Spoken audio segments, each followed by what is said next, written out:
সুপ্রিয় শিক্ষার্থীবৃন্দ, আমরা একটি ভিন্ন রকম বাস্তবতায় আছি। বাস্তবতা শব্দটি আপেক্ষিক, প্রতি মুহূর্তে বাস্তবতা পাল্টায়। তাই এখন একটি নতুন বাস্তবতায় ভিন্ন পদ্ধতিতে তোমাদের সাথে আমাদের পরোক্ষভাবে সাক্ষাৎ ঘটছে। আমি মোহাম্মদ আলমগীর মিয়া, ঢাকা কলেজের বাংলা বিভাগের একজন শিক্ষক। আজকে স্নাতক সম্মান তৃতীয় বর্ষের 3006 নম্বর কোর্সের গ্রিক ও রোমান সাহিত্য তত্ত্ব বিষয়ক পাঠ আমরা নেব। এবং এই অংশে যেন এই কোর্সটা একটু বড়, এবং তার একটি অংশ হচ্ছে গ্রিক ও রোমান সাহিত্য তত্ত্ব। এবং আজকে আমরা গ্রিক সাহিত্য তত্ত্বের প্রাচীন গ্রিক বা প্রাচীন এথেন্সের একটি সংক্ষিপ্ত পরিচয় তোমাদেরকে দিব। এর সাথে আমরা পরিচিত হব। এর সাথে প্লেটোর সাহিত্য তত্ত্ব বিষয়ে আমরা আলোচনা করব। যাই হোক, প্রাচীন গ্রিস, তোমরা জানো প্রাচীন অনেকগুলো সভ্যতা আছে। ব্যাবিলনীয় সভ্যতা, মিশরীয় সভ্যতা, চৈনিক সভ্যতা, আমাদের এখানকার মহেঞ্জোদারো হরপ্পা সভ্যতা, পারস্য সভ্যতা, এইরকম গ্রিক সভ্যতাও একটি সভ্যতা। এবং গ্রিক বা এই যে গ্রিস যে দেশটি, এই দেশটি ইউরোপে অবস্থিত। ইউরোপের দক্ষিণ পূর্বের সমুদ্রের তীর ঘেঁষে এই দ্বীপ রাষ্ট্রগুলো অবস্থান করে।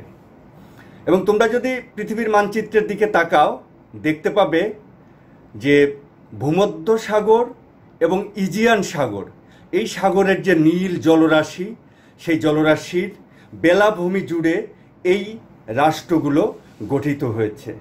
এবং সেই রাষ্ট্রগুলো পাহাড় ঘেরা। সেই প্রত্যেকটা দ্বীপ রাষ্ট্রগুলোর চারদিকে যেন পাহাড়ের পাঁচিল, এবং সমুদ্র তার বাহু এই রাষ্ট্রগুলোর ভিতরে বারবার আঘাত এনেছে, কখনো এঁকে বেঁকে, কখনো সোজাসুজি।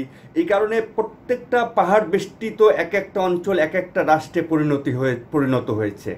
এবং রাষ্ট্রগুলোর মজার ব্যাপার, এর মাঝখানে কোনো নদী নেই। ওই অর্থে আমাদের যে ছোটোখাটো নদী, এইরকম কোনো নদীও সেখানে নেই। বড় কোনো সমতল ভূমি, পাহাড়ের পাদদেশে এবং যতটুকু সমতল আছে সেখানে এই রাষ্ট্রগুলো গড়ে উঠেছে। এবং এই যে রাষ্ট্রগুলো, অর্থাৎ দ্বীপপুঞ্জ, তোমরা যে ওয়েস্ট ইন্ডিজ বলে যে আমরা একটা ক্রিকেট দল দেখি, ওয়েস্ট ইন্ডিজ কিন্তু একটি সুনির্দিষ্ট দেশ না, অনেকগুলো দ্বীপ দেশ মিলে একটি হচ্ছে ক্রিকেট টিম গঠন করা হয়েছে, যাকে আমরা ওয়েস্ট ইন্ডিজ বলি। এইরকমই গ্রিক কিন্তু হচ্ছে যে কোনো একটি নির্দিষ্ট রাষ্ট্রের নাম নয়। গ্রিক হচ্ছে অনেকগুলো দ্বীপ মিলে, সাগরের বেলাভূমিতে অনেকগুলো দ্বীপ মিলে এই গ্রিক রাষ্ট্রগুলো গঠিত হয়েছে। এবং রাষ্ট্রগুলোর একটা থেকে আরেকটার যাতায়াতের ব্যবস্থা বেশ আয়াসসাধ্য, বেশ কষ্টকর। তোমরা হীরেন্দ্রনাথ মুখোপাধ্যায়ের নাম শুনেছ। গ্রিসের পুরা কাহিনী নামে একটি গ্রন্থ তিনি রচনা করেছেন, যাতে তোমরা গ্রিক সম্পর্কে জানতে পারবে। এছাড়া A.K.M. শাহনেওয়াজের বিশ্ব সভ্যতা নামক একটি বই আছে। যাক, হীরেন্দ্রনাথ মুখোপাধ্যায় এই যে গ্রিক রাষ্ট্রগুলো, এটাকে একটা সুন্দর উপমা দিয়ে বুঝিয়েছেন। এবং তিনি বলেছেন যে রেলের যে বগিগুলো থাকে, এবং এই প্রত্যেকটা রাষ্ট্র হচ্ছে এক একটা বগির মতো। একটা বগি থেকে আর একটা বগিতে যাওয়া যায়, কিন্তু বসবাস করার জন্য নিজের বগিতে ফিরে আসতে হয়। এইরকমই হচ্ছে যে গ্রিক রাজ্যের হচ্ছে যে চারদিকের ভৌগোলিক পরিবেশ। এই ভৌগোলিক পরিবেশই আসলে গ্রিক সভ্যতার এই যে ইতিহাস ঐতিহ্য, তার একটি অন্যতম কারণ। এবং বহির্বাণিজ্যের সাথে ওখানে তেমন ফসল হয় না, খাদ্যশস্য সেখানে পাওয়া যায় না। মিশর থেকে, রোম থেকে ওরা খাদ্যশস্য আমদানি করতো প্রাচীনকাল থেকেই। এই কারণে তাদেরকে বাণিজ্যে যেতে হয়, বেঁচে থাকার জন্য, জীবিকার জন্য স্ট্রাগল করতে হয়, প্রচুর উপনিবেশ গড়ে তুলতে হয় তাদের। এবং প্রায় খ্রিস্টপূর্ব 3000 বছর থেকে আমাদের এখানে যে আর্যরা আসে, আর্যদের একটা গোষ্ঠী ওই অঞ্চলেও যায়। যাই হোক, এরকম লম্বা ইতিহাস, সেগুলো তোমরা যদি পাঠ করতে চাও তাহলে যে বই দুটির নাম বললাম সেগুলো তোমরা পাঠ করবে। তো এই যে এই রাষ্ট্রগুলো গুরুত্বপূর্ণ আমি বললাম, এর মধ্যে খুব গুরুত্বপূর্ণ দুটি রাষ্ট্র হচ্ছে এথেন্স এবং স্পার্টা খুব শক্তিশালী দুই রাষ্ট্র। এছাড়া থেসালি, বিউশিয়া, ম্যাসিডন, কোরিন্থ, থিবস ইত্যাদি অনেকগুলো রাজ্য গ্রিসে রয়েছে এবং প্রত্যেকটা স্বতন্ত্র নিজস্ব শাসন ব্যবস্থা ছিল। কোনোটিতে রাজতন্ত্র, কোনোটিতে আপেক্ষিক অর্থে গণতন্ত্র, কোনোটিতে অভিজাততন্ত্র। তো এই রাষ্ট্রগুলোর মধ্যে স্পার্টা এবং এথেন্স ছিল সবচেয়ে শক্তিশালী। স্পার্টার রাজনৈতিক কর্মকাণ্ড ছিল অনেকটা হচ্ছে সমরতান্ত্রিক, যুদ্ধ ছাড়া ওই জাতি আর কিছু বুঝতো না। এবং শিশু অবস্থা একটা বাচ্চাকে সামরিক প্রশিক্ষণের জন্য নিয়ে যাওয়া হতো। তো সমর বা যুদ্ধই হচ্ছে যে ওই রাজ্যের বা ওই রাষ্ট্রের মূল নীতি। এর তুলনায় এথেন্সের রাষ্ট্র আবার তুলনামূলক অর্থে গণতান্ত্রিক। যাই হোক, আমি এই যে ভৌগোলিক বিবরণটা দিলাম, যে ইজিয়ান যে সাগর, এই ইজিয়ান সাগরের এশিয়া মাইনরের এই অঞ্চলে ছোট ছোট দ্বীপ নিয়ে যে রাষ্ট্রগুলো, এগুলোই হচ্ছে গ্রিক রাষ্ট্র। এবং এই তাদের যে খাদ্যশস্যের কারণে, অভাবের কারণে এই যে বহির্মুখী প্রবণতার কারণে খুব দ্রুত তাদের সাথে রোম, আফ্রিকার মিশর, পারস্য, আরবের রাষ্ট্রগুলো, এদের সাথে একটা ঘনিষ্ঠ যোগাযোগ, বাণিজ্যিক যোগাযোগ তাদের গড়ে ওঠে এবং বিভিন্ন দেশের সাথে তাদের একটা সম্পর্ক তৈরি হয়।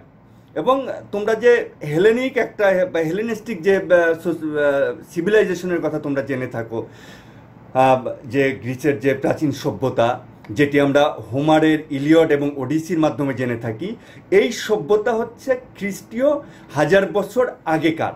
এবং ওই সময়ের ওই কাহিনী নিয়েই, অর্থাৎ হেলেন অফ ট্রয়ের কাহিনী এবং ওই যে হেক্টর, ওই ঘটনাগুলো, অর্থাৎ ইলিয়ড এবং ওডিসির মহাকাব্যের যে কাহিনীগুলো, এগুলো খ্রিস্টপূর্ব 1000 থেকে 300-400 বছর আরও পূর্বের। ওই কাহিনী ওইকে কেন্দ্র করেই, হোমারের ওই কাব্যকে কেন্দ্র করে ওইটাকে হোমারীয় যুগ হিসেবে আখ্যায়িত করা হয়।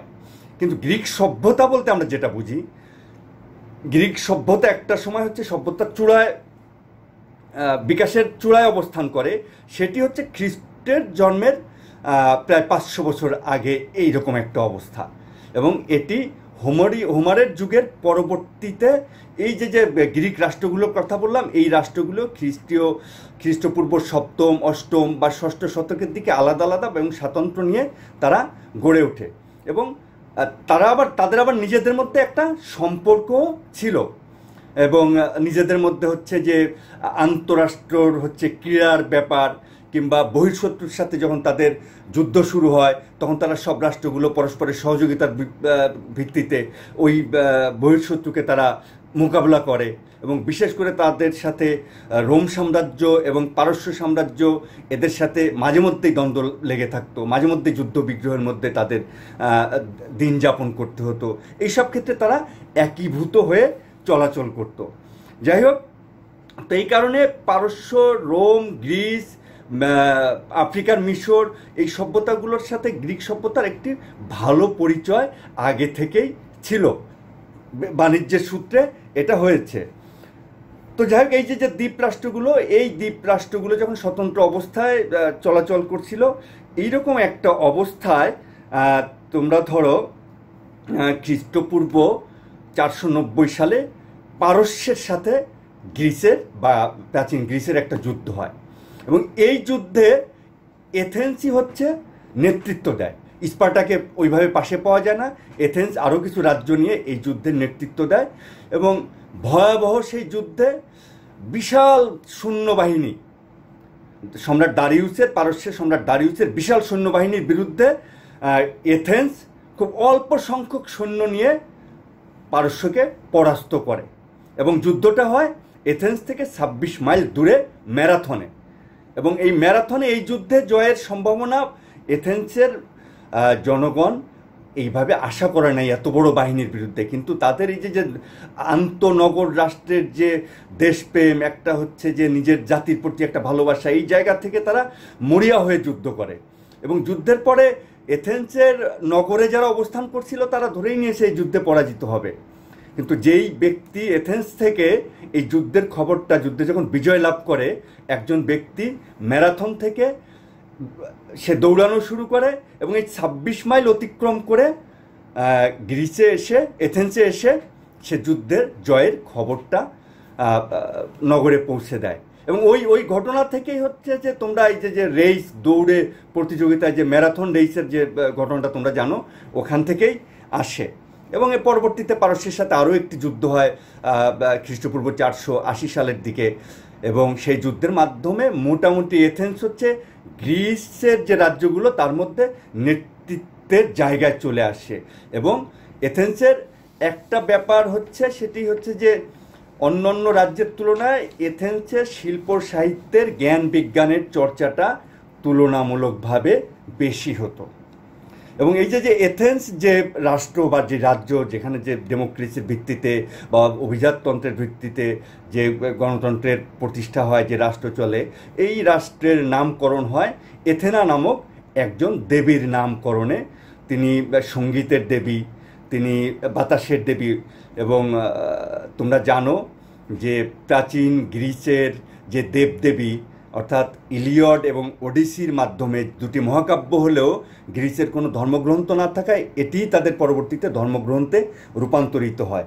একইভাবে আমাদের ভারতের রামায়ণ মহাভারত ওই ঘরানারই মহাকাব্য। তো যাই হোক, এই এথেন্স নগরের এই যে সাম্রাজ্য, অর্থাৎ পারস্যকে পরাজিত করলো এবং ইজিয়ান যে সাগর, এই সাগরের নানান দ্বীপগুলো তারা দখল করলো, ভূমধ্যসাগরের অনেকগুলো দ্বীপ দখল করলো, এবং আস্তে আস্তে রোমের দিকে, পারস্যের মিশরের দিকে তারা অনেক উপনিবেশ স্থাপন করলো এবং আর্থিক তাদের উন্নতি ঘটে ব্যাপকভাবে। এই সময়ই গ্রিসের অর্থাৎ এথেন্সকে কেন্দ্র করে জ্ঞান বিজ্ঞানের একটা ব্যাপক প্রসার ঘটে এবং উন্নতির বা জ্ঞান বিজ্ঞানের চর্চার বিকাশের চূড়ান্ত অবস্থায় তারা উপস্থিত হয়। এবং এই ক্ষেত্রে যদি আমরা ভাগ ভাগ করে দেখি, আমরা যেহেতু সাহিত্যের ছাত্র, আমরা সাহিত্য দিয়ে শুরু করব। এবং প্রথমেই আমাদের বলতে হয় হোমারের কথা।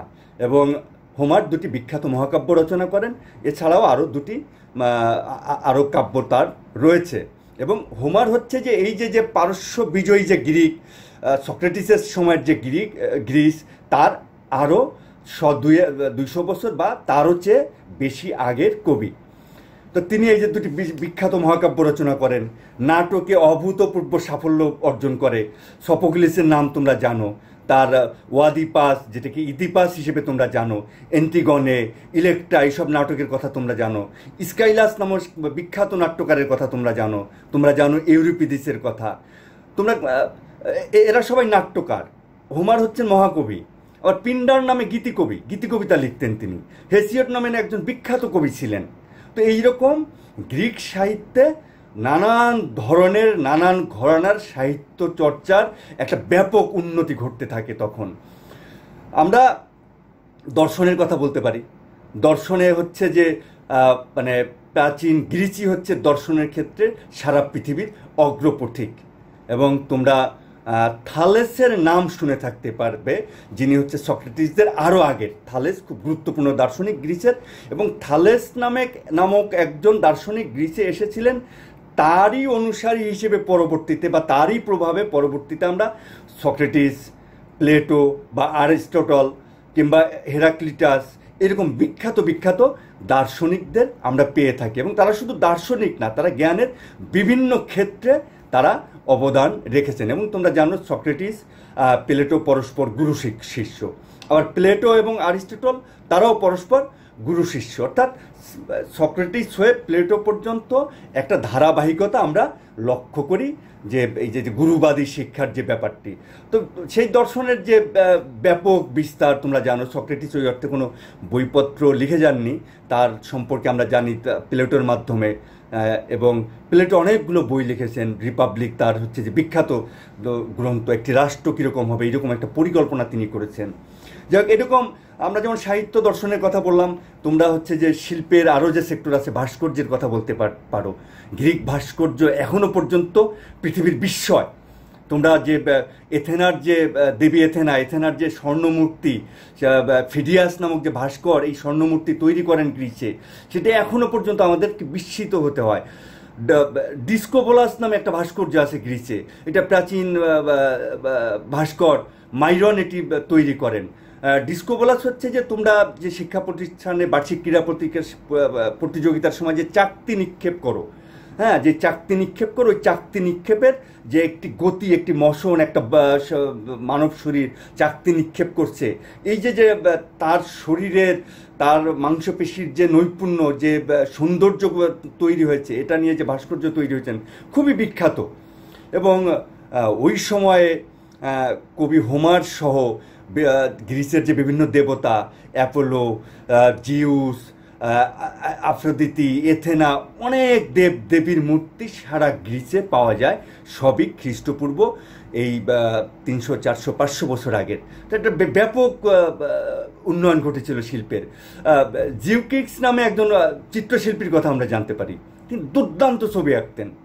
তিনি, তার একটা বিখ্যাত ছবির একটা কল্পকাহিনী আছে, মানে ছবিটা নিয়ে একটা লোককাহিনীও তৈরি হয়ে গেছে। ছবিটার রঙের ব্যবহার করে, তারা ভেষজ রং ব্যবহার করতো মূলত, এবং রঙের ব্যবহার করে তারা কি করেছেন, ওই ভদ্রলোক জিউকিক্স একটি ছবি এঁকেছেন, একটি বাচ্চা ছেলে আঙুরের থোকা নিয়ে যাচ্ছে। তো এরকম কথিত আছে যে এই ছবিটি যখন প্রদর্শিত হয় তখন কোনো পাখি এটাকে বাস্তব আঙুর ভেবে ঠোকর দিয়ে ছবিটাকে নষ্ট করে ফেলে বা ছবিটাকে আঘাত করে, এইরকম ব্যাপার। যাই হোক, এরকম তোমরা বিভিন্ন ক্ষেত্রে পাবে। গণিতে তোমরা পিথাগোরাসের নাম শুনবে, ইতিহাসের জনক বলা হয় যাকে, হেরোদোতাস বা থিউসিডিস, কিংবা চিকিৎসা বিজ্ঞানের যে অভূতপূর্ব সাফল্য নিয়ে আসেন হিপোক্রাটস, টলেমির কথা তোমরা জানো, জ্যোতির্বিজ্ঞানী। এইরকম ব্যাপার স্যাপার রয়েছে। অর্থাৎ এখন পৃথিবীতে এখনো পর্যন্ত যা কিছু আছে, যে এর অনেক কিছুই হচ্ছে গ্রিসের সাথে, গ্রিসের উপাদানের সাথে আমরা যুক্ত হয়ে থাকি। তোমরা অলিম্পিক ক্রীড়া দেখো, তো অলিম্পিক ক্রীড়া, গ্রিসের যে অলিম্পাস পর্বত হচ্ছে দেবতাদের বাসস্থান। এইরকমই হচ্ছে ইলিয়াড ওডিসির কাহিনী। তো সেই অলিম্পাস পর্বতের পাদদেশে এই যে গ্রিসের যে বিভিন্ন রাষ্ট্র আছে, তোমার অ্যারিস্টটলের মতে, অ্যারিস্টটল গ্রিসের বিভিন্ন রাষ্ট্রের যে বিধিগুলো আছে, নিয়মকানুন নিয়ে একটি গ্রন্থ রচনা করেছিলেন। তো তিনি ওখানে 158টি এরকম রাষ্ট্রের কথা বলেছেন। তো এই রাষ্ট্রগুলোর মধ্যে অলিম্পাস পর্বতের পাদদেশে বার্ষিক বা কয়েক বছর পর পর একটি ক্রীড়া নৈপুণ্য প্রদর্শিত হতো, একটা প্রতিযোগিতা হতো। সেটি কিন্তু খ্রিস্টপূর্ব 776 খ্রিস্টাব্দে এটার প্রথম শুরু হয়, খ্রিস্টেরও 850 বছর আগে। এবং সেটি কিন্তু আধুনিক অলিম্পিক যে গেমস আমরা দেখি তার সূত্র। তোমরা ম্যারাথন রেসের কথা বললাম, আমাদের মিথোলজিক্যাল অনেক ব্যাপার আছে। তোমরা এখনও পৃথিবীর বিভিন্ন ঘরে ঘরে যে দেবী ভেনাস, সৌন্দর্যের দেবী ভেনাসের মূর্তি, পেন্টিংস পৃথিবীর মানুষের ঘরে ঘরে পাওয়া যায়। অরফিউস নামে বংশীবাদক যে অরফিউস, তার কথা তোমরা জানো। হারকিউলিসের যে সিনেমা সারা পৃথিবীব্যাপী জনপ্রিয়, কাহিনীর সাথে, টেক্সটের সাথে তোমরা পরিচিত। তোমরা প্রমিথিউসের কথা জানো, দেবতাদের বিদ্রোহ করে ওখান থেকে আগুন নিয়ে এসেছিলেন যিনি, মানুষের জন্য বিদ্রোহের প্রতীক যিনি। এইসব চরিত্র হচ্ছে যে আমাদের খুবই পরিচিত। অ্যাপোলো, আমরা চাঁদে যে প্রথম রকেটটা যায় তার নাম আমরা দেই অ্যাপোলো। অ্যাপোলো হচ্ছে ওই দেবতার নামের সাথেই নাম যুক্ত হয়ে অ্যাপোলো নামটি যুক্ত হয়েছে। যাই হোক, এই যে যা মিথিক্যাল বা পৌরাণিক যে চরিত্রগুলো বললাম, অর্থাৎ ইলিয়াড ওডিসির প্রভাব সেই প্রাচীন গ্রিস থেকে আজ পর্যন্ত সারা পৃথিবীতে ব্যাপকভাবে রয়েছে। এখনও পর্যন্ত শিল্প সাহিত্য চর্চায় গ্রিক পুরাণের এবং ভারতীয় পুরাণেরও ব্যাপক প্রভাব রয়েছে। এবং এই যে গ্রিসের জ্ঞান বিজ্ঞান, তোমরা জেনে রাখবে, এই গ্রিসের জ্ঞান বিজ্ঞান দিয়েই কিন্তু 14 শতকে যে ইউরোপীয় রেনেসাঁস হয়, ওই রেনেসাঁসের মূল ভিত্তি ছিল কিন্তু প্রাচীন গ্রিসের এই জ্ঞান বিজ্ঞান। যাই হোক, এই যে পরিবেশটার কথা বললাম, এইরকম একটা উর্বর, এরকম একটা বিকশিত সমাজ, এরকম একটা সৃষ্টিশীল মানুষ সেখানে সৃষ্টি করতেছে, দর্শনের, বিজ্ঞানের, জ্ঞানের, শিল্প সাহিত্যের চর্চা হচ্ছে, সেই রকম একটা পরিবেশের মধ্য দিয়ে আমাদের প্লেটো, ওখানে তার পরিবর্তন, ওখানে তার বেড়ে ওঠা, ওখানে তার হয়ে ওঠা। এবং তোমরা জানো যে সক্রেটিসের শিষ্য ছিলেন তিনি। সক্রেটিস হচ্ছে কীভাবে শিক্ষা দিতেন, তিনি একটু হচ্ছে যে অভিজাত বংশের মানুষ, কিন্তু পাগলাটে টাইপের পোশাক আশাক পরতেন, পোশাক আশাকে খেয়াল ছিল না, অর্থাৎ জগৎ বিষয়ে তার খুব একটা খেয়াল ছিল না, অর্থাৎ ওই বৈষয়িক ব্যাপারে তিনি চিন্তা করতেন, ভাবতেন। এবং রাস্তায় রাস্তায় হাঁটতেন, নগরের মোড়ে মোড়ে ঘুরতেন, দোকানের সামনে দিয়ে হাঁটতেন, কোথাও লোকজন জড়ো হতো, তার পিছনে শিষ্যরা হাঁটতো, তাদের উদ্দেশ্যে তিনি কথা বলতেন, প্রশ্ন করে করে তিনি জ্ঞান বিজ্ঞানের চর্চা করতেন। তো সেই রকম একজন শিষ্য হচ্ছেন প্লেটো। এবং এই প্লেটোই হচ্ছে প্রাচীন গ্রিসের অনেক গ্রন্থ প্রণেতা, জ্ঞান বিজ্ঞানের বিভিন্ন শাখাকে তিনি প্রসারিত করেন। তো আমরা তার সাহিত্য তত্ত্ব নিয়ে আলোচনা করব এবং তার সাহিত্য, প্লেটোর যে সাহিত্য তত্ত্ব, প্লেটোর সাহিত্য তত্ত্ব হচ্ছে যে পৃথিবীর ইতিহাসে আমরা যতটা এখনো পর্যন্ত আবিষ্কৃত হয়েছে জানা যায়, প্লেটোর সাহিত্য তত্ত্বই হচ্ছে এখনো পর্যন্ত প্রাচীনতম। এবং এথনীয় যে সংস্কৃতি, সেই সংস্কৃতিতে বেড়ে ওঠা এই প্লেটো অনেকটা অন্তর্মুখী ছিল এবং অন্তর্মুখী স্বভাবের, বহির্মুখী না। এবং তিনি হচ্ছেন যে প্রথম জীবনে অনেকটা তার স্বভাবের মধ্যে একটা কবি সত্তার লক্ষণ আমরা দেখতে পাই। এগুলো যদি তার মানে একবার যৌবনকালের যে বইগুলো তিনি রচনা করেছেন কথোপকথনের ভিত্তিতে, অর্থাৎ সংলাপধর্মী যে গ্রন্থগুলো, সেগুলো পাঠ করলে বোঝা যায় যে এগুলো হচ্ছে যে অনেকটা কাব্যধর্মী, অর্থাৎ কবিতার উপাদান ওর মধ্যে রয়ে গেছে।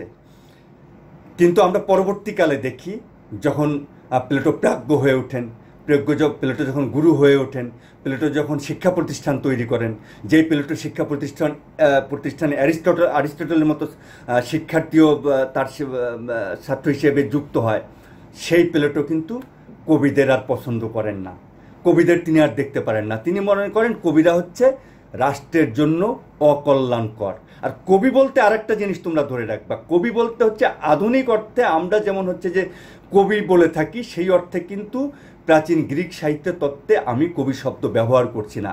কবি মানে হচ্ছে সাহিত্যিক, যিনি নাটক লিখতেন তিনিও কবি, যিনি মহাকাব্য লিখতেন তিনিও কবি, যিনি খণ্ডকবিতা লিখতেন তিনিও কবি। তো এই সমস্ত ঘরানার কবিকে প্লেটো তার রাজ্যে, তার একটা কল্পনার রাজ্য ছিল, একটা রাষ্ট্র কাঠামো ছিল, রিপাবলিক সহ বিভিন্ন গ্রন্থে এই রাষ্ট্রের নকশা, এই রাষ্ট্রের পরিকল্পনা তিনি উপস্থাপন করেছেন। সেই রাষ্ট্রে তিনি কবির স্থান রাখেন নাই, কারণ তিনি মনে করতেন কাব্য অর্থাৎ সাহিত্য হচ্ছে সত্য থেকে 3 ধাপ দূরে। সত্য কি? সত্য হচ্ছে আইডিয়া। আইডিয়া কি? আইডিয়া থেকে আসছে হচ্ছে আইডিয়া প্রযুক্ত হয়েছে বস্তু জগতের উপরে, এবং সেই বস্তু জগৎকে অনুকরণ করে কবি সাহিত্যিকরা শিল্প সৃষ্টি করছেন, অর্থাৎ সাহিত্য সৃষ্টি করছেন। এই অর্থে কাব্য হচ্ছে সত্য থেকে 3 ধাপ দূরে। এবং এই কারণে তিনি এই যুক্তি দিয়ে তিনি কবিদেরকে তার সমাজে স্থান দেননি। এবং তার বক্তব্য ছিল এই যে কাব্য, এই যে কল্পনা, এগুলো হচ্ছে মানুষের যুক্তি বুদ্ধিকে নষ্ট করে দেয়, মানুষের যুক্তি বুদ্ধি আর থাকে না। তিনি স্পষ্টভাবে বলেন যে এই যে ব্যক্তি, কোনো ব্যক্তির কোনো আবেগ আছে, যেই আবেগকে ব্যক্তির ক্ষেত্রে, ব্যক্তির দৃষ্টিকোণ থেকে একজন ব্যক্তির ক্ষেত্রে যদি ওই আবেগকে দেখা হয়, তাহলে ওই আবেগ কখনো প্রশংসিত হয় না, ওই আবেগ অপ্রশংসিত। কিন্তু ব্যক্তির ওই অপ্রশংসিত আবেগ কাব্যে প্রশংসিত হয়। এটি তার একটি গুরুত্বপূর্ণ অভিযোগ কবিদের সম্পর্কে। তো যাই হোক, প্লেটোর এইরকমই তার বক্তব্য ছিল, যদিও প্রথম জীবনে তার কাব্যের প্রতি ভালোবাসা দেখা যায়। তো প্লেটোরকে আমরা শিল্প সাহিত্য ভাবনায় প্রাচীন বললাম, কিন্তু প্লেটো এই শিল্প সাহিত্য ভাবনা সম্পর্কে স্বতন্ত্র কোনো গ্রন্থ রচনা করেন নাই। তার যে অসংখ্য গ্রন্থ, সেই গ্রন্থের কোনো একটি চ্যাপ্টার বা কোনো একটি অংশ বিশেষভাবে সাহিত্য তত্ত্বের জন্য রচিত হয়নি। তাহলে তার সাহিত্য তত্ত্ব আমরা কোথায় পেলাম? তার এই যে অসংখ্য গ্রন্থের মধ্যে বিচ্ছিন্নভাবে, অবিন্যস্তভাবে, অক্রমিকভাবে বিভিন্ন প্রসঙ্গে কোথাও কোথাও সাহিত্য বিষয়ে তিনি আলোচনা করেছেন। সেই যে বিস্তীর্ণ হয়ে আছে যে তার ভাবনা, সেই ভাবনাগুলো পণ্ডিতরা সংগ্রহ করে সেগুলো একটু শৃঙ্খলিত করে প্লেটোর সাহিত্য ভাবনা হিসেবে ব্যক্ত করার চেষ্টা করেছেন, যদিও সেটি খুব সুসংগঠিতভাবে ব্যক্ত করা খুব কষ্টকর। যেটি ব্যক্ত করা সহজ অ্যারিস্টটলের কাব্যতত্ত্বের মাধ্যমে, কিংবা পরবর্তীতে রোমান সাহিত্যতাত্ত্বিক হোরেসের কাব্যতত্ত্বের মাধ্যমে, সেইভাবে প্লেটোর সাহিত্যতত্ত্ব নিয়ে আলোচনাটা করা মুশকিল। তার বিখ্যাত কয়েকটি বই, একটি হচ্ছে ফেড্রাস, আইয়ন, রিপাবলিক, সিম্পোজিয়াম। এই যে চারটি গ্রন্থের কথা আমি বললাম, ফেডরাস, আইয়ন, রিপাবলিক, সিম্পোজিয়াম, প্রধানত এই চারটি বই থেকেই সাহিত্য শিল্প সংক্রান্ত তার ভাবনাগুলোর পরিচয় আমরা পেয়ে থাকি। এবং প্রথমেই আমি তোমাদের বলতে চাই যে এই যে শিল্প সাহিত্য, এটা উনি কিসের ভিত্তিতে আসলে এই মতামত তিনি দিলেন।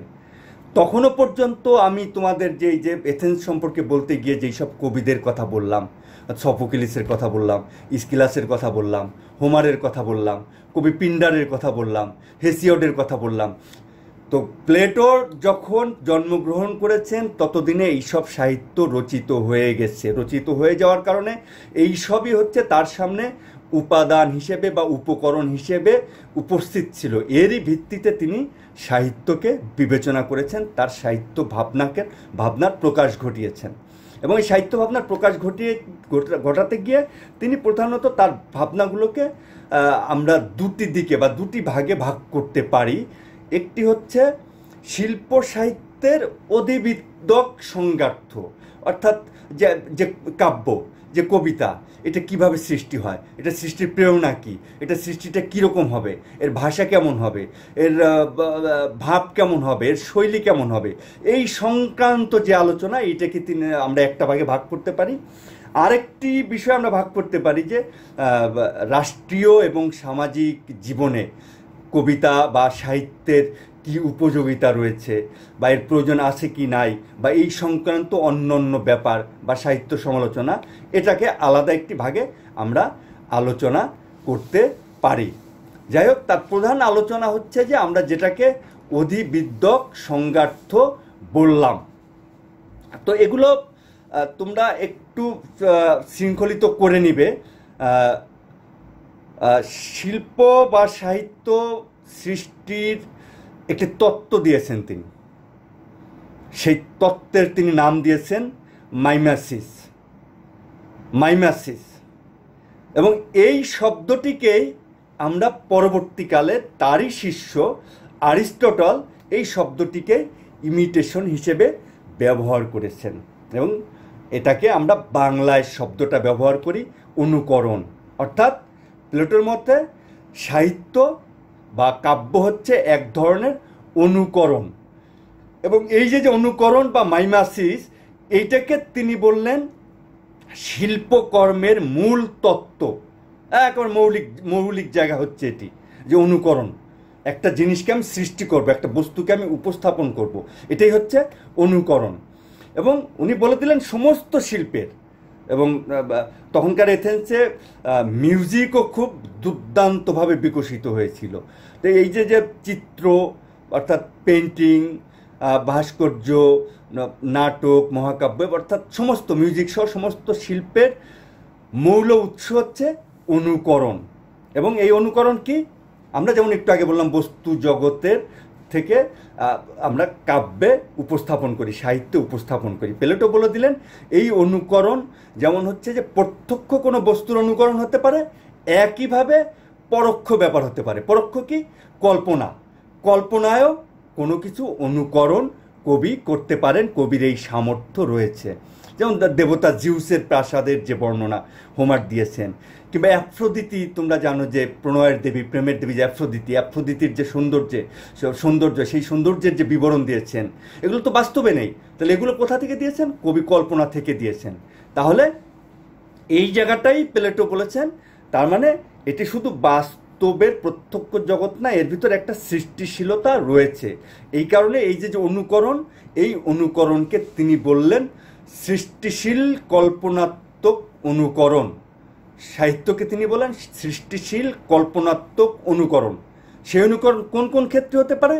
প্রত্যক্ষ জগতের অনুকরণ হতে পারে, আবার হচ্ছে অপ্রত্যক্ষ, অর্থাৎ কল্পনায় একটা জগৎ তৈরি করে তারও অনুকরণ এখানে ঘটতে পারে। এবং এই অনুকরণের সাফল্য নির্ভর করে প্লেটোর মতে হচ্ছে কবির দৃষ্টিভঙ্গির উপরে। একটি বস্তু বা একটি জগৎ বা একটি বিষয়কে কবি কিভাবে দেখছেন, তার যে মনোজগৎ, তার যে ভাবনা, সেই ভাবনার জায়গা থেকে উনি কিভাবে দেখছেন, তার উপরও এর সাফল্য অনেকটা নির্ভর করেন। এবং তিনি এখানে বলেন যে রিয়েল এবং ট্রুথ এক জিনিস না। অর্থাৎ বাস্তবতা এবং সত্য এক জিনিস না। তো এই কারণেই বাস্তবতা এবং সত্য, বাস্তব এবং সত্য যদি এক জিনিস না হয়ে থাকে, তাহলে এই বাস্তবতা এবং সত্যকে যখন পাঠকের সামনে উপস্থাপন করা হবে, সেটি কিভাবে উপস্থাপিত হবে তার গুরুত্ব নির্ভর করবে ওই কবির উপরে, তার দৃষ্টিভঙ্গির উপরে। যাক, এইটা একটা বিষয়। দ্বিতীয় বিষয়, তোমরা আমাদের যে কল্লোলের যুগের বা হচ্ছে যে 30-এর যে বিখ্যাত কবি জীবনানন্দ দাশের একটা সংলাপ আছে, সকলেই কবি নয়, কেউ কেউ কবি। প্লেটোর বক্তব্য এই রকম ছিল যে এই যে অনুকরণ করবে, অনুকরণের একটা অনুপ্রেরণা লাগবে। এই অনুপ্রেরণার ক্ষমতা সবার থাকে না। কেউ কেউ অনুকরণ করতে পারেন, বেশিরভাগই অনুকরণ করতে পারেন না। অর্থাৎ প্লেটোর ভাষায় একটা পয়েটিক ইন্সপিরেশন কবির দরকার হয়। এবং এই যে অনুপ্রেরণা, এই অনুপ্রেরণার উৎস কোথায়? প্লেটোর মতে এই অনুকরণের যে উৎস, অনুকরণের যে শক্তি, এটি আসে দেবতার আশীর্বাদে, অর্থাৎ দৈব প্রভাবই এর মূল কারণ। এবং এই দেবতার আশীর্বাদেই কবিরা আসলে কাব্য রচনা করে থাকেন। এছাড়া এর সাথে প্লেটো আরও কিছু উপাদানের কথা বলেছেন, যে মানুষের একটা সহজাত প্রবণতা আছে যে তিনি অমর হতে চান, তিনি বেঁচে থাকতে চান মানুষের মধ্যে। এই যে অমরতার আকাঙ্ক্ষা, এই আকাঙ্ক্ষা থেকেও একটা অনুপ্রেরণা তৈরি হয় কাব্য সৃষ্টি। মানুষের সহজাত প্রবণতা হচ্ছে আত্মপ্রকাশ করা, নিজেকে সে প্রকাশ করতে চায়, অন্যের সামনে উপস্থাপন করতে চায়। প্লেটো এটাকেও বললেন, এটিও হচ্ছে যে অনুকরণের ক্ষেত্রে তার একটি প্রেরণা হিসেবে কাজ করে। এবং খ্যাতির মোহ এটি যুগে যুগেই ছিল, আমরা প্লেটোর কথা থেকে বুঝতে পারি। প্লেটো এটিকেও যুক্ত করেন যে অনুকরণের আরেকটি প্রণোদনা হচ্ছে খ্যাতি। মানুষ খ্যাতি চায়, মানুষ জনপ্রিয়তা চায়। এই কারণেও এই অনুকরণের দিকে মানুষ ধাবিত হয়। যাই হোক, তোমাদের একটি হচ্ছে অনুকরণ, আরেকটি হচ্ছে অনুকরণের অনুপ্রেরণার কথা বললাম। এবার এই যে অনুকরণ, এই অনুকরণ বা এই অনুপ্রেরণার গোটা ব্যাপারটাকে তিনি তিনটি ভাগে বা তিনটি ঘরানায় তিনি ভাগ করেন নাই, আমরা ভাগ করতে পারি। কিভাবে?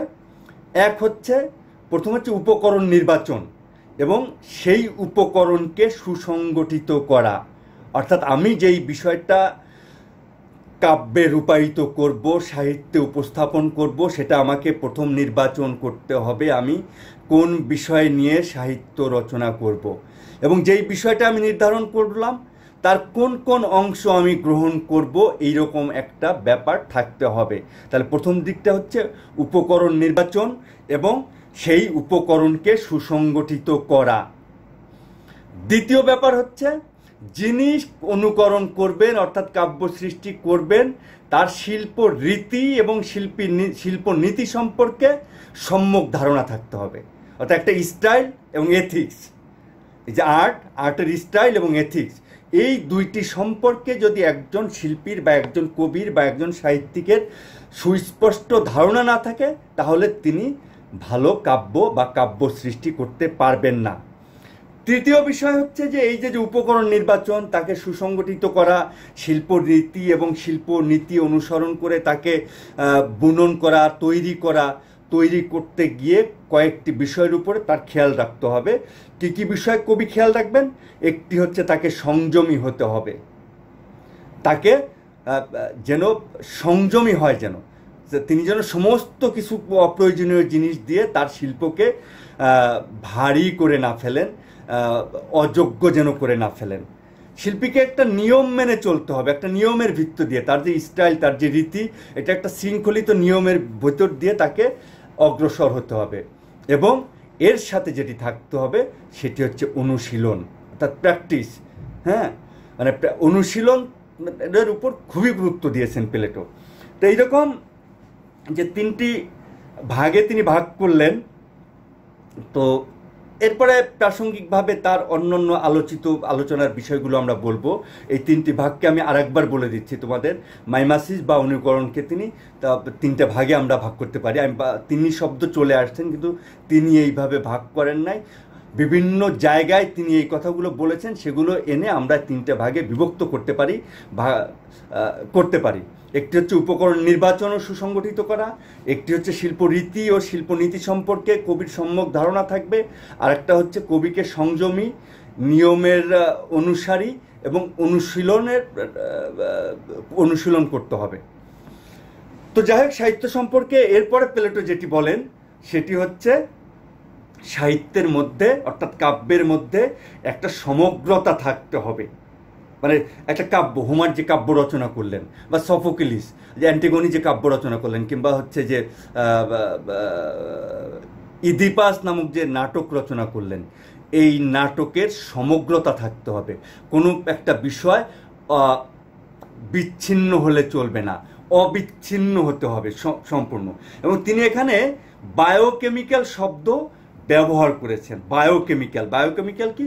প্রাণের ধর্ম। প্রাণ কি? প্রাণ মানে হচ্ছে জীব। জীব বিকশিত হয়। জীব একটা উদ্ভিদ, সে হচ্ছে দ্বিপত্রীবীজি থেকে প্রথম দুটি পাতা বের করে, তারপরে ধীরে ধীরে তার কাণ্ড দেখা যায়, তারপরে তার শাখা প্রশাখা হয়, একসময় ফুল হয়, ফল হয়। এই রকমের যে একটা বায়োকেমিক্যাল যে একটা বিকাশ ঘটে, এইরকম একটা ব্যাপার সাহিত্যের ক্ষেত্রে থাকতে হবে। এবং সেই বায়োকেমিক্যাল ব্যাপারটা হচ্ছে একটা ওই সাহিত্যের অর্থাৎ ওই কাব্যের, ওই নাটকের, ওই কবিতার সামগ্রিকতাকে ধারণ করবেন। এবং তিনি অর্গানিক ইউনিটি বলতে যে কথাটি আমরা ব্যবহার করে থাকি বিভিন্ন ক্ষেত্রে, এই শব্দটি তিনি ব্যবহার করেন। শব্দটি আমরা ইংরেজি মাধ্যম থেকে পেয়েছি। গ্রিক ভাষায় এর অর্থ অন্য কোনো অর্থ ছিল।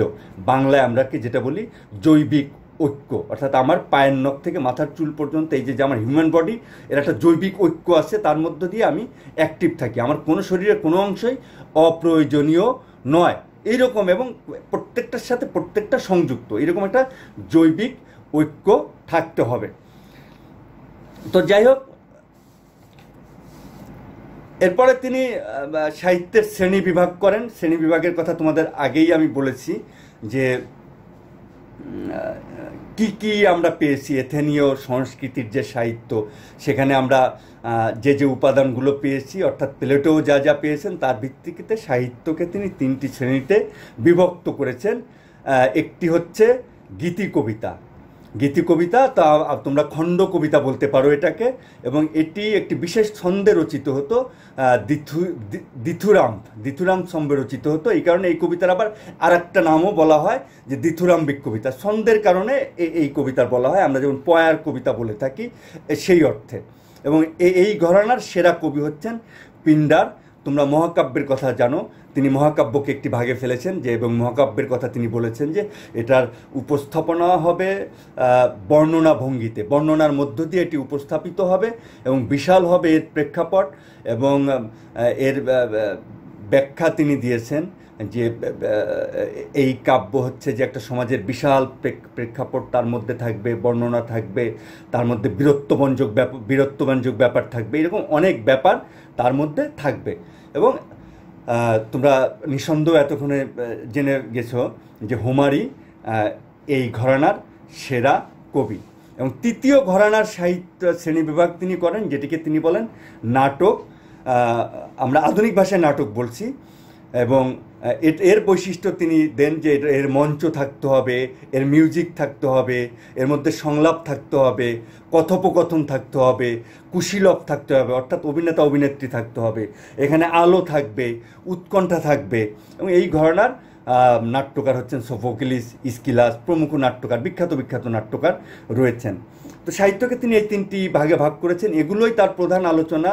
এর বাইরে তিনি আবেগের কথা বলেছেন যে সাহিত্যে আবেগ বলে একটা ব্যাপার থাকে, এবং যেটি তোমরা অ্যারিস্টটলের ট্র্যাজেডির মধ্যে পিটি এবং ফিয়ার অর্থাৎ করুণা ও ভয় হিসেবে তোমরা পেয়েছো, এর কথা তিনি প্রথমে বলেছেন। এবং তিনি বলেছেন সাহিত্যের যে ট্র্যাজেডি, মানে ট্র্যাজেডিমূলক যে সাহিত্য, এই সাহিত্যের অর্থাৎ এর ঘরানার ট্র্যাজেডির মূল উৎস হচ্ছে এই করুণা ও ভয়, পিটি অ্যান্ড ফেয়ার। আরেকটি গুরুত্বপূর্ণ কথা তিনি বলেছেন যে সাহিত্যে শৈল্পিক শোভনতা বলে একটা ব্যাপার থাকবে, ইংরেজিতে যাকে বলা হয় value of decorum in art, value of decorum in art. অর্থাৎ এটা কী দিয়ে তৈরি হবে? এটি সাহিত্যের স্টাইল, সাহিত্যের মেলোডি, সাহিত্যের রিদম, এই তিনটি মিলে হবে এটি। এবার কী হবে? যথার্থ স্টাইল, যথার্থ মেলোডি, যথার্থ রিদম, এই তিনটির যদি যথার্থ বিন্যাস ঘটে, অর্থাৎ চমৎকারভাবে তারকে যদি একসাথে সাজানো হয়, তখনই এই শৈল্পিক শোভনতা তৈরি হবে। স্টাইল তোমরা জানো রীতি, মেলোডি তোমরা জানো যে গীতিময়তা, রিদম তোমরা জানো যে অনেক বাদ্যের একটি হচ্ছে যে একটি ছন্দ, একটি তাল, এই যে ছন্দ বা তালের ব্যাপারটা থাকে, এইসব। তো এইসবের একটা সমন্বয় ঘটতে হবে। এর সাথে এক ধরনের সূক্ষ্মতা, শিল্পীর যে সূক্ষ্মতা থাকে, প্রাণময়তা, এবং প্রত্যেকটা অংশের যেন অনিবার্যতা, এবং শিল্পী যেন তার প্রত্যেকটা উপাদানকে উৎকৃষ্ট রূপে উপস্থাপন করতে পারেন, এই সব প্রচেষ্টা, এগুলো বিন্যাসের মাধ্যমেই যথার্থ শৈল্পিক শোভনতা তৈরি হওয়া সম্ভব বলেই প্লেটো মনে করতেন। এই এতক্ষণ ধরে যা আলোচনা করলাম এগুলোকেই তোমরা বলতে পারো শিল্পের অধিবিদ্যক সংজ্ঞার্থ। এর বাইরে তিনি আর কিছু কথা বলেছেন, যেটা হচ্ছে যে শুরুতেই আমি বলেছিলাম যে তিনি কবিদের জায়গা দেননি তার সমাজে। অর্থাৎ সাহিত্যের ক্ষেত্রে তিনি শেষ পর্যন্ত একেবারে না বলেননি, সাহিত্য আসতে পারে কিন্তু সেই সাহিত্য মানুষের কল্যাণ করবে। অর্থাৎ সাহিত্যের ক্ষেত্রে তিনি ছিলেন উপযোগবাদী, এবং সাহিত্য নিছক আনন্দের জন্য নয়। সাহিত্য কী করবে? প্রত্যেক মানব চরিত্রের মধ্যে সত্য রয়েছে, সেই সত্য হয়তো সুপ্ত অবস্থায় রয়েছে, ঘুমন্ত অবস্থায় রয়েছে। তো মানব চরিত্রের এই যে ঘুমন্ত সত্য, এই সত্যকে বিকশিত করবে হচ্ছে সাহিত্য। এই কারণেই সাহিত্যের প্রয়োজনীয়তা থাকতে পারে একটি সমাজে। অর্থাৎ মানব অন্তরের সুপ্ত সত্যকে বিকশিত করা। এবং এই ক্ষেত্রে তার যেমন গুরুত্বপূর্ণ একটা ব্যাপার আছে যে তিনি হোমারকে খুবই পছন্দ করতেন, কবি হোমারকে খুবই পছন্দ করতেন, কিন্তু হোমারের যে কাব্য এটা তিনি পছন্দ করতেন না। দেব দেবী, এদের কল্পনা, এদের নানা কাহিনী, এদের নানান ভালো লাগা, ভোগ বিলাসিতা, এদের যে হিংসা হৃদংসা, এই যে কল্পনাত্মক যে দেবদেবীর কাহিনী, এটাকে তিনি পছন্দ করতেন না। কিন্তু কবি হোমারকে তিনি খুবই পছন্দ করতেন। সাহিত্যের আর একটা বিষয় তিনি বলেছেন যে সাহিত্য সমালোচনা, এই কথাও তিনি প্রথম বলে গিয়েছেন, এবং তিনি বলেছেন যে সাহিত্য সমালোচনা অবশ্যই হবে, এবং একজন মহৎ আদর্শিক সাহিত্য সমালোচকের তিনটি গুণ থাকতে হবে। একটি, তার কারেজ থাকতে হবে, সাহস থাকতে হবে, নিরাসক্তভাবে যেন সে সত্য কথাটা বলতে পারে, এই সাহস তার থাকতে হবে। একজন সমালোচকের অভিজ্ঞান থাকতে হবে, অর্থাৎ নলেজ, অর্থাৎ অভিজ্ঞতা থেকে যা সে অর্জন করবে। একজন সমালোচকের উইজডম থাকতে হবে, অর্থাৎ প্রজ্ঞা থাকতে হবে, সে যেন কোনো ভিতর থেকে গূঢ় যে রহস্য সেটাকে আবিষ্কার করে সে যেন উপস্থাপন করতে পারে কবিতার ভেতর থেকে, এগুলো তার থাকতে হবে।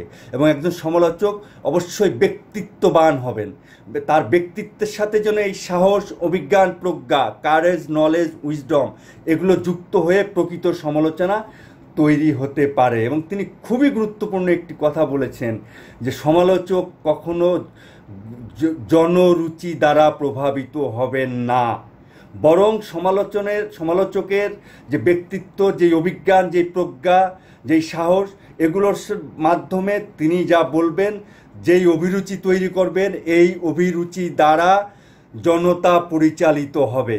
এবং তার বিশ্বাস ছিল যে সাধারণ গণরুচি সাহিত্যের মান নির্ধারণ করতে পারে না। এই মোটামুটি প্লেটো সম্পর্কে আমরা যা জানতে পারি, আমার ক্ষুদ্র জ্ঞানে আমি যতটুক জেনেছি। এর বাইরেও অনেক ব্যাপার আছে, সেগুলো তোমরা বই ঘাটাঘাটি করে জানবে। এবং শুরু থেকে এই পর্যন্ত তোমরা দেখো খেয়াল করে যে সৃষ্টিশীল কল্পনাত্মক অনুকরণ, কাব্যিক অনুপ্রেরণা, শৈল্পিক নিষ্ঠা, সাহিত্যের সমগ্রতা, সাহিত্যের শ্রেণীবিভাগ, ট্র্যাজেডির উৎস, value of decorum in arts বা শৈল্পিক শোভনতা, সাহিত্যের উপযোগিতা, সমালোচনা, এই যে ব্যাপারগুলো আমরা সংক্ষিপ্ত আকারে আলোচনা করলাম, এগুলোই হচ্ছে প্লেটোর সাহিত্য তত্ত্ব। এবং প্লেটোর সাহিত্য তত্ত্ব নিয়ে তোমাদের বিভিন্নভাবে প্রশ্ন আসার সুযোগ নেই, যেহেতু তার আলোচনায় বা তার উপকরণই খুব সংক্ষিপ্ত। যেটা অ্যারিস্টটলের ক্ষেত্রে ঘটতে পারে যে তার ট্র্যাজেডি বিষয়ক কোনো প্রশ্ন থাকতে পারে, তোমাদের তার মহাকাব্য বিষয়ক কোনো প্রশ্ন থাকতে পারে, তার অনুকরণ তত্ত্ব নিয়ে প্রশ্ন থাকতে পারে, তার মহাকাব্য এবং যে ট্র্যাজেডি এই দুটির তুলনামূলক কোনো বিষয়ে প্রশ্ন থাকতে পারে। কিন্তু প্লেটোর ক্ষেত্রে সাধারণত প্লেটোর সাহিত্য তত্ত্ব আলোচনা করো এই ঘরানার একটা প্রশ্নই সাধারণত থাকে। আর তোমরা যেহেতু পরীক্ষার সাথে যুক্ত, এই কারণে আমি পরীক্ষার বিষয়টাও এর সাথে নিয়ে আসলাম। তো যাই হোক, শেষ পর্যন্ত বলতে হয় যে প্লেটোর যে কল্পিত রাজ্যে, সেই রাজ্যে কিন্তু শেষ পর্যন্ত কবির স্থান নেই, যদিও সারা পৃথিবীতে কবিদের স্থান আমাদের অন্তরে অন্তরে রয়েছে। তোমরা সাবধানে থাকবে, ভালো থাকবে, সচেতন থাকবে। আমরা নিশ্চয়ই এই যে বর্তমান বাস্তবতা চলতেছে, বাস্তবতা সবসময় আপেক্ষিক, এই বাস্তবতাকে অতিক্রম করে আমরা আবার নতুন বাস্তবতায় উপনীত হব। এবং কোনোভাবেই তোমরা মনে করবে না যে সেই বাস্তবতা আগের বাস্তবতার মতো, কারণ পৃথিবীতে এইরকম বড় বড় ঘটনা এসে মানুষের বাস্তব জীবনকে নতুন বাস্তবতায় রূপান্তরিত করে।